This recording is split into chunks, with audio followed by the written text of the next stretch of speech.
इसमें स्वागत है। देखिए, निरंतर चौधरी लहरी सिंह जी के प्रभारी काल में कांग्रेस का कार्यक्रम हाथ से हाथ जोड़ो चल रहा है। कल भी हमने अडानी के खिलाफ जो मिली भगत है सरकार की, उसके खिलाफ प्रदर्शन किया। उसके बाद हमारे कार्यकारी अध्यक्ष सुरेश गुप्ता जी ने शहर में हाथ से हाथ जोड़ो कार्यक्रम किया, आज कर रहे हैं, कल नीलोखेड़ी में है।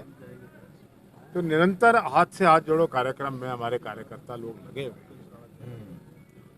और आप ये देख सकते हैं कि कांग्रेस अब एक एक्टिव मोड में है, एक्शन मोड में है, फाइटिंग मोड में है। हम जहां हमारे परमजीत लाटर साहब ने जिक्र किया कि अभूतपूर्व सफलता मिली यहाँ पर श्री राहुल गांधी की भारत जोड़ो यात्रा को, वो सभी साथियों के सहयोग के कारण संभव हुआ। आपका भी सहयोग रहा। उस यात्रा को आपने देखा, जिस प्रकार से सरों का समंदर और लोगों का हजूम उमड़ के आया, अपने आप में करनाल के लिए एक अभूतपूर्व घटना थी। इतना किसी भी नेता के लिए इतने लोग नहीं आ पाए। और नतीजा ये हुआ कि अमित शाह जी ने, हरियाणा की कांग्रेस उनके दरबार में, हरियाणा के मुख्यमंत्री जी और बीजेपी के लोग अमित शाह जी के दरबार में हमें बचाओ की गुहार लेकर पहुंचे और राहुल गांधी जी की सफल भारत जोड़ो यात्रा के रिटॉर्शन में मुकाबला करने के लिए अमित शाह जी को मैदान में गोहाना में उतारा गया। स्टेट लेवल रैली का आयोजन किया गया। 3,500 बसेस लगाई गई, लेकिन वहां 300 आदमी भी नहीं पहुंचे। चीफ मिनिस्टर साहब तो चंडीगढ़ से हेलीकॉप्टर में आ गए गोहाना, लेकिन अमित शाह जी का हेलीकॉप्टर दिल्ली से नहीं उठ पाया, क्योंकि उनको ये सूचना मिल गई, होम मिनिस्टर हैं, कि वहां पर 300 आदमी भी नहीं है, बसें 3,000 भेज दी गई। वहां पर तो सरपंच रो रहे हैं सरकार की कार्यकारी शैली, इसलिए वो कार्यक्रम फ्लॉप हुआ। और कांग्रेस के कार्यक्रम सफल हो रहे हैं और बीजेपी के कार्यक्रम फ्लॉप हो रहे हैं।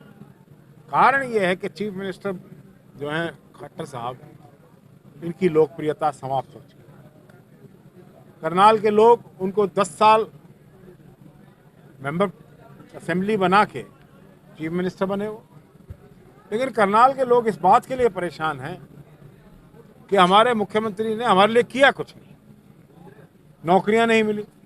वो कहते हैं मैं सारे हरियाणा का चीफ मिनिस्टर हूं। अरे भाई, कोई भी बैठता है अपनी जमीन को साफ करके बैठता है। पहले भी चीफ मिनिस्टर रहे, सबने काम किया, सारे हरियाणा में किया, लेकिन यहां तो कुछ भी नहीं हुआ। सड़क तो नहीं बनी है, टूटी पड़ी है, कोई इंस्टीट्यूशन नहीं आई, कोई इंडस्ट्रियल बेस नहीं उभर के आया, कोई एम्प्लॉयमेंट अपॉर्चुनिटीज नहीं आई। चीफ मिनिस्टर फेल हो गए। और अब हमारा छोटा सा कार्यकर्ता प्रदेश कांग्रेस का मुख्यमंत्री की इस रेत की दीवार को ढा देगा जब भी चुनाव हो। मुख्यमंत्री जी यहाँ से पलायन की कोशिश में हैं। सुना जा रहा है कि कभी वो गुड़गांव का रुख करते हैं, कभी वो पंचकुला का रुख करते हैं, करनाल से पीछा छुड़ाना चाहते हैं, लेकिन करनाल के लोग उनका पीछा करेंगे। हमने सरदार त्रिलोचन सिंह जी को कहा है कि मुख्यमंत्री जी से माफ़ी मांगो, एक यात्रा करो, कार्यक्रम करो। भी मुख्यमंत्री जी, हमें माफ़ करता हूँ, आपको 10 साल हमने झेल लिया और झेलने की ताकत हमारे पास अब नहीं है, इसलिए हमें माफ़ कर दो और कहीं चले जाओ। कहेंगे ये सीएम सिटी है, उन्होंने किराए का 50 गज का मकान ले रखा है, उसमें कभी ठहरे हैं चीफ मिनिस्टर? आप बता दो कभी ठहरे हो तो। इसके ताला लगा हुआ है चीफ मिनिस्टर मुख्यमंत्री निवास, ताकि ये शहर को मुख्यमंत्री सिटी कहा जाए। तो ये एब्सेंटी एमएलए हैं। रेवेन्यू की एक टर्म होती है, मैं वकील हूँ, एब्सेंटी नंबरदार, उसको हटा दिया जाता है।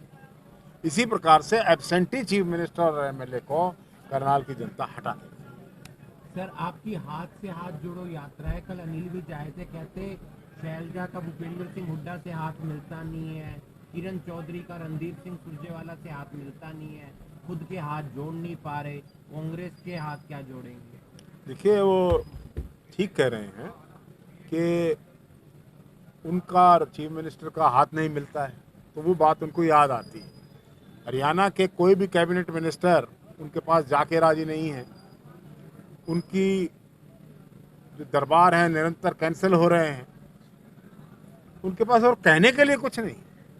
अनिल विज सरकार में मंत्री हैं, ये बताएं कि हरियाणा में क्या डेवलपमेंट करी, वो बताएं। मुख्यमंत्रियों को तो ये बताना चाहिए कि हमने किया क्या। वो हाथ नहीं मिला रहा है, वो हाथ नहीं मिला रहा है, ये सब चीज़ें बिना हाथ मिलाए भी हो जाएंगी, हाथ मिला के भी हो जाएंगी। विज साहब को अपनी चिंता करनी चाहिए। शर्मा जी, जिस गांव में हम बैठे हैं, इसी गांव में एक सरकारी गौशाला है फूसगढ़ की। 45 गायों की मौत का मामला, जांच कमेटी कई दिनों से जांच कर रही है, लेकिन जो असली कसूरवार है वो भी बचते हुए नजर आ रहे हैं। आपका बड़ा महत्वपूर्ण प्रश्न है। महत्वपूर्ण इसलिए है कि ये तो गऊ के बेटे बने हुए थे सरकार के लोग। चीफ मिनिस्टर अपने आप को गऊ पुत्र कहते थे, नंदीग्राम बनाए गए।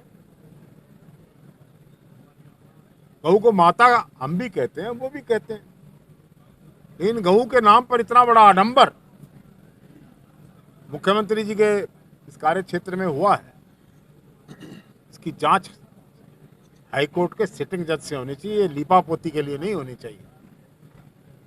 अरे 2700 गायों का एस्टिमेट भेजा हुआ गवर्नमेंट को, जब एक्चुअल काउंट के लिए कमेटी आई तो 900 गायें हैं यहाँ पर। इसका मतलब बाकी 1800 गायों का चारा इसको प्रबंधन कमेटी के लोग खा रहे हैं, और जो लोग गाय का चारा खा जाएं वो भारतीय जनता पार्टी के नेता। खैर ये तो कफन भी बेच गए थे, इनका क्या है। इसीलिए कवि ने कहा है, सुना देता हूं, इनका क्या ईमान भारती, इनका क्या विश्वास भारती, जाने कब ईमान बेच दें, ताज महल और गंगा का जल, यमुना का मैदान बेच दें, न जाने कुर्सी की खातिर सारा हिंदुस्तान बेच दें। इनका जो गाय का चारा बेच के खा गए हैं, उनके खिलाफ मुख्यमंत्री जी कुछ नहीं कर रहे हैं, तो मुख्यमंत्री को जवाब देना चाहिए। हमारी मांग ये लीपापोती कमेटी, किसको मैं कहूँगा, उससे सेटिस्फाई नहीं होने वाली है। हम चाहते हैं हाई कोर्ट के जज इसका गौशाला के अंदर जो इतना बड़ा कांड हुआ है, गायें मरी हैं, गौ माताओं की हत्या हुई है, उसके बारे में होना चाहिए। शर्मा जी, एक खनन का जो मामला गरोंडा में सामने आया था, उसमें ये बात भी निकलकर सामने आ रही है कि कार्रवाई इसलिए नहीं हो रही है, मामले को इसलिए जो है दूसरी तरफ ले जाया जा रहा है कि कोई बीजेपी नेता का बीच में भी नाम आ रहा है। इस तरह की अफवाहें फैल रही है। अफवाह नहीं है, सच्चाई है। सारे हरियाणा में अवैध खनन का माँ बाप जो है वो भारतीय जनता पार्टी के नेता हैं।